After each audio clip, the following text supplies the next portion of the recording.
Hello everyone, আসসালামু আলাইকুম। আজকের রেসিপি খুবই ইজি এবং ঝটপট প্যাকেট মশলা দিয়ে চিকেন বিরিয়ানি। আশা করছি আপনাদের কাছে আজকের এই রেসিপিটা ভালো লাগবে।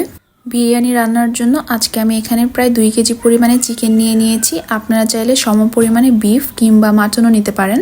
এবং এখানে আধা কেজির মতো দুধ দিয়ে দিয়েছি। এবার এখানে অ্যাড করে দিচ্ছি 1 টেবিল চামচ পরিমাণে লবণ, 1 টেবিল চামচ ধনিয়ার গুঁড়ো, 1 টেবিল চামচ পরিমাণে লাল মরিচের গুঁড়ো।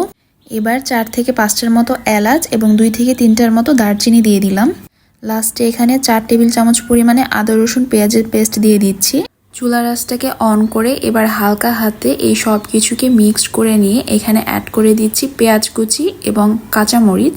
পেঁয়াজ এবং কাঁচামরিচের সাথে এই চিকেনগুলোকে এখন আবারও একটু মিক্সড করে নিয়ে এখানে অ্যাড করে দিচ্ছি 1 কাপের মতো সয়াবিন তেল। 3 টেবিল চামচ দিয়ে দিলাম খাঁটি ঘি।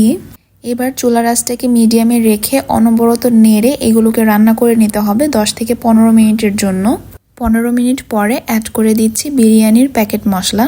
বাসায় যদি আপনারা ইনস্ট্যান্ট এবং কোনো রকমের কোনো ঝামেলা ছাড়া বিরিয়ানি রান্না করতে চান, সেই ক্ষেত্রে প্যাকেট মশলাটা বেস্ট একটা অপশন। বিরিয়ানির টেস্টটা আরও বেটার করার জন্য এখানে ফুল ক্রিম গুঁড়ো দুধ দিয়ে দিচ্ছি 1 কাপ। গরম মশলার পেস্ট দিয়ে দিচ্ছি এখানে 2 থেকে 3 টেবিল চামচ পরিমাণে। আপনারা চাইলে গরম মশলার গুঁড়ো এখানে অ্যাড করতে পারেন। এবার এখানে দিয়ে দিচ্ছি 4 থেকে 5 টেবিল চামচ পরিমাণে টমেটো সস। অবশ্যই টমেটো সস এখানে ব্যবহার করবেন। যদি আপনাদের কারোর কাছে টমেটো সসটা অ্যাভেলেবল একেবারেই না থাকে, সেক্ষেত্রে আপনারা টমেটো ক্যাচাপটা ইউজ করতে পারেন। বিরিয়ানি রান্নার জন্য চিকেনটা আমার একদম রেডি হয়ে গেছে। এখন এগুলোকে একটা সাইডে রেখে অন্য একটা পাত্রে 4 থেকে 5টা আলুকে মাঝখান দিয়ে 2 টুকরো করে কেটে নিয়ে এখন এগুলোকে লবণ দিয়ে একটু ভেজে নিতেছি। খুব বেশি ভেজে নেওয়ার দরকার নেই, হালকা একটু ভাজা ভাজা হলেই এগুলোকে তুলে নিব। আলুগুলো ভেজে নেওয়ার পরে এখন এই সেম পাত্রের মধ্যে 2 কাপ পরিমাণে পেঁয়াজ কুচি দিয়ে দিলাম। এগুলোকে এখন বেরেস্তা করে নিব। বেরেস্তাটাও রেডি করার পরে একটা পাত্রের মধ্যে 3 টেবিল চামচ পরিমাণে ঘি দিয়ে দিলাম। এবার দিয়ে দিচ্ছি পোলাওয়ের চাল। আজকে আমি বিরিয়ানি রান্নার জন্য কালো জিরা পোলাওয়ের চালটা ব্যবহার করেছি। এবার এই কালো জিরা পোলাওয়ের চালটাকে ঘিয়ের সাথে একটু ভেজে নিতেছি। প্রায় 4 থেকে 5 মিনিটের মতো ভেজে নিয়ে এখানে অ্যাড করে দিচ্ছি পরিমাণ মতো পানি। পানির সাথে চালগুলোকে এবার একটু নেড়ে নিয়ে 10 থেকে 12টার মতো অ্যাড করে দিচ্ছি কাঁচামরিচ। আরও দিয়ে দিচ্ছি আগে থেকে রেডি করে নেওয়া চিকেনগুলো। এবার এই পোলাওয়ের চালগুলোর সাথে চিকেনগুলোকে খুব ভালো করে মিক্স করে নিতেছি। এবার দিচ্ছি 1 টেবিল চামচ পরিমাণে লবণ। লবণটা আপনারা আপনাদের টেস্ট অনুযায়ী যতটুকু দরকার সেভাবে বুঝে শুনে ব্যবহার করবেন। আগে থেকে যে আলুগুলো ভেজে নিয়েছিলাম সেই আলুগুলোও কিন্তু এই পর্যায়ে এখানে অ্যাড করে দিয়েছি।